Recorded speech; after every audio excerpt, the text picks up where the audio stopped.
जो economic numbers हैं वो तो इतने इनकरेज नहीं है, और इनफैक्ट ये तो जो आउटगोइंग जो साबका जो फाइनेंस मिनिस्टर थी उनके जो दावे थे, ये तो उन दावों के भी बिल्कुल बरक्स है जो देखिए वो उन्होंने का नंबर आया है। एक नोट छोड़ा था उन्होंने, एक मंथली एक रिपोर्ट आती है वजारत खजाना की, उसमें उन्होंने अपना एक नोट दिया जाते हुए डिपार्टिंग। उसमें उन्होंने क्लेम किया था कि जो ये सेकंड क्वार्टर है, मतलब अक्टूबर, नवंबर और दिसंबर का जो पीरियड था इस माली साल का, उसमें जो पाकिस्तान की इकोनॉमी है उसमें ग्रोथ रेट 3% रहेगा। और उसकी उन्होंने वजह बताई एग्रीकल्चर, और दूसरा कहा जो इंडस्ट्रियल सेक्टर है ना सिर्फ वो रिवाइव कर चुका है बल्कि उसकी बड़ी स्ट्रॉन्ग परफॉर्मेंस आ रही है। तो अब थोड़ी सी बात कर लें एक्चुअल रिजल्ट की, केयर टेकर्स कैसे कैसे दावे करते हैं, और फिर आखिरकार लाइक एनी अदर पॉलिटिशियन लगता है वो भी इसी तरह के दावे करके कुछ साबित करना चाह रहे थे बट कर नहीं पाए। नाज़रीन, कल नेशनल अकाउंट्स कमेटी की मीटिंग हुई और उसने सेकंड क्वार्टर के जो इकोनॉमिक ग्रोथ के प्रोविजन नंबर्स हैं वो अप्रूव कर दिए हैं, और इसके मुताबिक जो पाकिस्तान की इकोनॉमी उसमें ग्रोथ रेट हुआ है सिर्फ 1%। ये जो सेकंड छमाही थी इस माली साल की, उसमें 1% पाकिस्तान की इकोनॉमी का ग्रोथ रेट था, जबकि पाकिस्तान का पॉपुलेशन ग्रोथ रेट है 2.6%। इसका मतलब ये है कि पाकिस्तान में अनएम्प्लॉयमेंट, पॉवर्टी, हर चीज अब बढ़ रही है। इसमें जो एक खास चीज है वो ज़राअत का शोबा है। ज़राअत के सेक्टर में जो ग्रोथ रेट है वो 5% से भी ज्यादा है। इट्स अ हेल्दी ट्रेंड, बड़ी जो फसलें हैं उसमें अच्छी ग्रोथ हो रही है। लेकिन जो परेशान कुन बात है यहाँ पे, दो बड़े सेक्टर जो पाकिस्तान की इकोनॉमी का ओवरऑल भी उनका बड़ा कंट्रीब्यूशन है, सर्विसेज, वो उसकी ग्रोथ फ्लैट रही है 0.01%, और जो इंडस्ट्रियल सेक्टर जो सबसे ज्यादा नौकरियां पैदा करता है, जो सबसे ज्यादा टैक्सेस देता है पाकिस्तान को, उसमें जो ग्रोथ की बजाय कॉन्ट्रैक्शन हुई है कोई 0.8% की। तो ये ओवरऑल कामरान ये पिक्चर है। और ये एक तो डॉक्टर शमशाद साहब ये तो अनएक्सपेक्टेड है, ये एक्सपेक्टेड अनएक्सपेक्टेड है। देखें वो तो कह रहे थे 3% की बात कर रहे थे ना, तो 3 की बजाय यहाँ पे अगर ग्रोथ रेट आपका आ रहा है 1%, तो it should be a source of worry, क्योंकि हम तो जो पिछली गवर्नमेंट थी वो तो ये क्लेम कर रही थी कि इन्होंने इकोनॉमिक स्टेबिलिटी जो है वो अचीव कर लिया है, अब इकोनॉमिक रिकवरी की बातें हो रही हैं। और जो पहला क्वार्टर था उसमें जो प्रोविजनल नंबर इन्होंने पहले अप्रूव किए थे वो 2.1% था, वो नंबर भी कल रिवाइज हुआ है, वो 2.1 से बढ़कर 2.5% हो गया। तो उसमें हेल्दी ट्रेंड है फर्स्ट क्वार्टर में।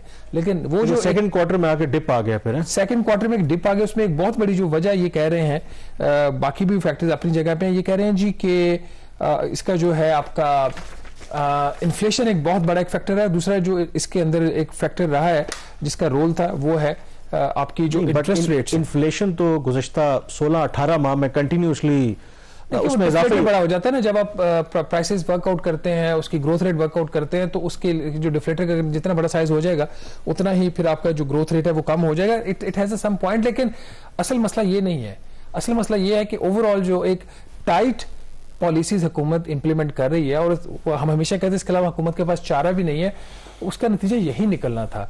मतलब हम IMF के एक स्टेबलाइजेशन एक प्रोग्राम में है, दूसरे में हम जा रहे हैं स्टेबलाइजेशन प्रोग्राम में, और जो इंटरेस्ट रेट कम होने के बावजूद State Bank of Pakistan interest rate कम नहीं किया। इस वक्त जो आपका एवरेज कोर इन्फ्लेशन रेट है वो तो आपका 18.5% है। इंटरेस्ट रेट जो स्टेट बैंक ने रखा हुआ है वो 22% है। कर्जों के ऊपर जो सूद की अदायगी है उसका बिल तो मुसलसल है, ना इन्फ्लेशन कम हो रही है, ग्रोथ को आपने यहाँ पे डैमेज कर दी। इसमें अगर आप सेक्टोरल परफॉर्मेंस अगर देखें ना, इसमें जो बड़ी फसलें हैं कामरान, उसमें अच्छी ग्रोथ रही है, कोई 8% से भी ज्यादा, और इसमें गंदम अच्छी हुई है। कॉटन, खासतौर पर कॉटन की जो ग्रोथ है उसमें जो प्रोडक्शन है बहुत बेहतर हुई है। ये जो पिछला साल था उसमें इफेक्ट आया था उसका सैलाब का, अब वो चीज एड्रेस हो रही है। तो 10 मिलियन बेल्स प्लस की कॉटन की पैदावार, इसका एक तो ग्रोथ में इसका पॉजिटिव कंट्रीब्यूशन आ गया, दूसरा उसके साथ ही आपकी कॉटन की जो इंपोर्ट है वो कम हुई है। इंपोर्ट कम है तो करंट खसारा भी कम हो, तो इसका उस साइड ओवरऑल एक, तो ये अगर आप इमेजिन करेंगे अगर एग्रीकल्चर में, क्योंकि हम तो कुदरत पे ये निसार कर रहे होते हैं, ये अच्छी ग्रोथ ना होती तो ये तो फिर सेकंड क्वार्टर का जो नंबर है इससे भी नीचे जाता, फिर ये इससे भी नीचे जा सकता था अगर एग्रीकल्चर ग्रो ना करता तो। अब देखें अगर आप इंडस्ट्री की हालत देखें ओवरऑल, तो मैंने बताया कि उसमें कॉन्ट्रैक्शन हुई 0.8% की। माइनिंग के ऊपर बड़ा फोकस आया रहा है SIFC का भी, लेकिन इसके बावजूद भी माइनिंग में जो ग्रोथ है वो उस तरीके से नहीं है। उसमें माइनिंग में भी कॉन्ट्रैक्शन हो गई 4.2% की। जो पहला क्वार्टर था उसमें कोई 8% के करीब ग्रोथ थी, और उसमें कहा जाता कि जो थर्ड कोल थी उसका कंट्रीब्यूशन था। यहाँ पे वो माइनिंग में अच्छा, इसमें मैं सवाल करना चाहूंगा, कहीं ये वजह तो नहीं, क्योंकि ऑब्वियसली जब केयर टेकर गवर्नमेंट होती है एक टेम्परेरी फेज होता है, पॉलिसीज क्लियर नहीं होती, पता नहीं था कि इलेक्शंस होने या नहीं होने, तो ये भी पॉसिबिलिटी हो सकती है कि जो सरमायाकार है, जो सनतकार है, वो होल्ड कर लेता है अगर उसने कोई बड़े वेंचर्स करने भी हैं, कि जब तक इंतखाबात हो नहीं जाते, एक क्लैरिटी मिल नहीं जाती। क्योंकि ये जो पीरियड जिसकी हम बात करें बड़ा अनसर्टन पीरियड था, आपको पता है कि ओवरऑल जो चीजें चल रही थी मुल्क के अंदर के इंतखाबात होंगे नहीं होंगे, डू यू थिंक कि ये फैक्टर भी हो सकता है? देखिए फॉरेन इन्वेस्टमेंट तो एज अ होल एक होल्ड के ऊपर आपको नजर आ रही है। फॉरेन इन्वेस्टमेंट के अंदर कोई आपको नहीं, इवन जो लोकल आपका इन्वेस्टर भी है उसका इन्वेस्टर उस तरफ इन्वेस्ट नहीं कर रहे, लेकिन जो एग्जिस्टिंग इंडस्ट्रीज हैं वो भी नहीं चल रही है ना। अब जैसे अगर आप लार्ज स्केल मैन्युफैक्चरिंग देखें उसमें सिर्फ 0.5% की ग्रोथ है। और लार्ज स्केल मैन्युफैक्चरिंग जो है ये इसका सबसे बड़ा कंट्रीब्यूशन होता है इंडस्ट्रियल सेक्टर में, सबसे बड़ा इसका कंट्रीब्यूशन होता है टैक्सेस में, सबसे ज्यादा कंट्रीब्यूशन होता है इसके एम्प्लॉयमेंट में, क्योंकि ये फॉर्मल सेक्टर है। तो इसकी भी ग्रोथ 0.5 है। जो स्मॉल इंडस्ट्रीज है उसमें 10% की ग्रोथ दिखा रहे हैं। ये इलेक्ट्रिसिटी जनरेशन में कामरान ये एक बड़ा इंपॉर्टेंट फैक्टर एक आ रहा है। बिजली के हवाले से आगे भी बात करेंगे। बिजली की जो पैदावार है उसमें कमी हो रही है। अभी तो 1.5% की ग्रोथ है सेकंड क्वार्टर में, लेकिन जो पहला क्वार्टर था उसमें जो इलेक्ट्रिसिटी गैस और वाटर सप्लाई है उसमें 12.7% की कमी हुई है। तो ये अब लोग जो हैं वो इलेक्ट्रिसिटी जनरेशन से उसमें जो खासतौर पर नेशनल ग्रिड से पीछे हट रहे हैं because of the cost. Demand कम हो रही है। डिमांड कम इसकी होने का मतलब ये नहीं कि वैसे लोगों की डिमांड कम है, लोग अपनी जो ऑफ ग्रिड जो डिमांड है उसके ऊपर जा रहे हैं। जैसे ये सोलर पैनल बहुत मकबूल हो रहा है पाकिस्तान में, एक फैक्टर ये भी। दूसरा अफोर्डेबिलिटी का भी इशू आ जाता है, वहां पे भी कंजम्पशन के ऊपर इसका एक इम्पैक्ट आता है। कंस्ट्रक्शन में अब कंस्ट्रक्शन को कहा जाता है इंजन ऑफ इकोनॉमिक ग्रोथ, लेकिन कंस्ट्रक्शन में तकरीबन 18% कॉन्ट्रैक्शन हुई है, सुकड़ी है कंस्ट्रक्शन इंडस्ट्री बजाय बढ़ने के। तो ये एक बहुत बड़ा चैलेंज यहाँ पे बिकॉज ऑफ इन्फ्लेशन की वजह से जो इन्फ्लेशन है, आपको कर्जे बहुत महंगे हैं, जितनी रैपिडली चीजों की कीमतें बढ़ी हैं, कंस्ट्रक्शन भी अब अफोर्डेबल नहीं रही। बड़े बड़े जो मंसूबे थे वो रुके हुए हैं।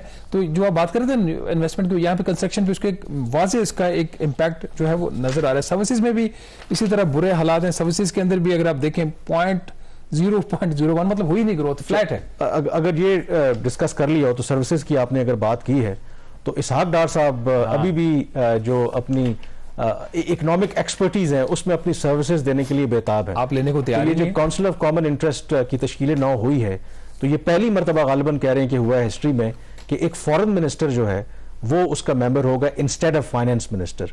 तो ये क्या मुआजरा है कि आखिर क्यों, अगर वाकई इस गवर्नमेंट को उनकी इकोनॉमिक एक्सपर्टीज की इसहाक डार साहब की जरूरत थी तो बेहतर था कि उनको फाइनेंस मिनिस्टर बना देते एक ही दफा। देखें ये अब जिस किस्म के मिस स्टेप्स ले रहे हैं वज़ीर आज़म शहबाज शरीफ साहब, वो कोई इतना अच्छा इनके लिए वो कोई मैसेज नहीं छोड़ रहे। ये रिफ्लेक्ट करता है कि शहबाज शरीफ साहब गवर्नेंस के हवाले से काफ़ी अंडर प्रेशर आ गए हैं। आते ही इक़्तिदार संभालते ही पहले ही महीने में बात थी कि आपकी कि अगर आपने डार साहब की एक्सपर्टीज से बेनिफिट लेना था तो उनको बेहतर था फाइनेंस मिनिस्टर बना देते। इस वक्त भी जो जिस तरह की खबरें आ रही हैं आपको बेहतर पता होगा कि उनका दिल नहीं लग रहा वजारत खारजा में, काफी वो बुझे बुझे से लग रहे हैं।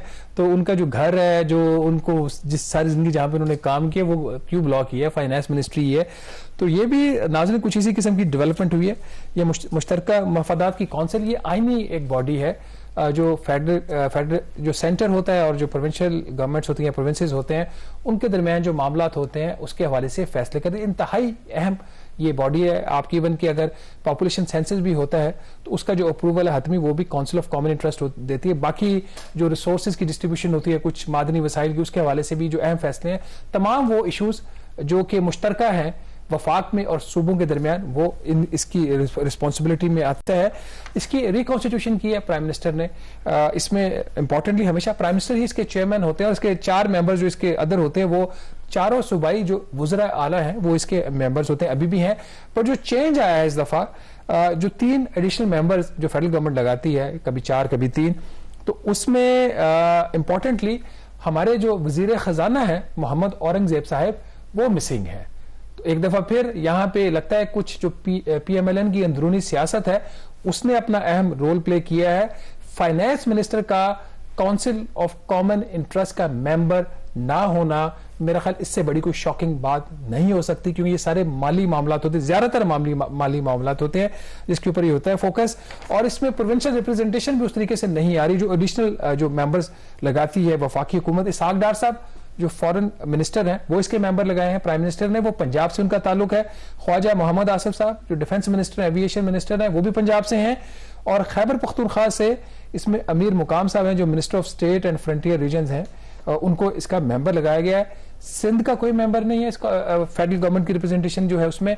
और खैबर पख्तूनख्वा से तो ये आगे बलूचिस्तान का कोई मेंबर नहीं। कामरान बड़ी ही एक स्ट्रेंज किस्म की ये कॉन्स्टिट्यूशन, मुझे इसकी समझ नहीं आ रही कि इस वक्त वज़ीर आज़म साहब को एडवाइस कौन करे इस किस्म के फैसले। और ये पहला फैसला नहीं है, इससे पहले भी जो डिफरेंट कैबिनेट कमेटीज तश्कील दी उसमें पहले तश्कील करके फिर उसको रिवाइज करना पड़ा। तो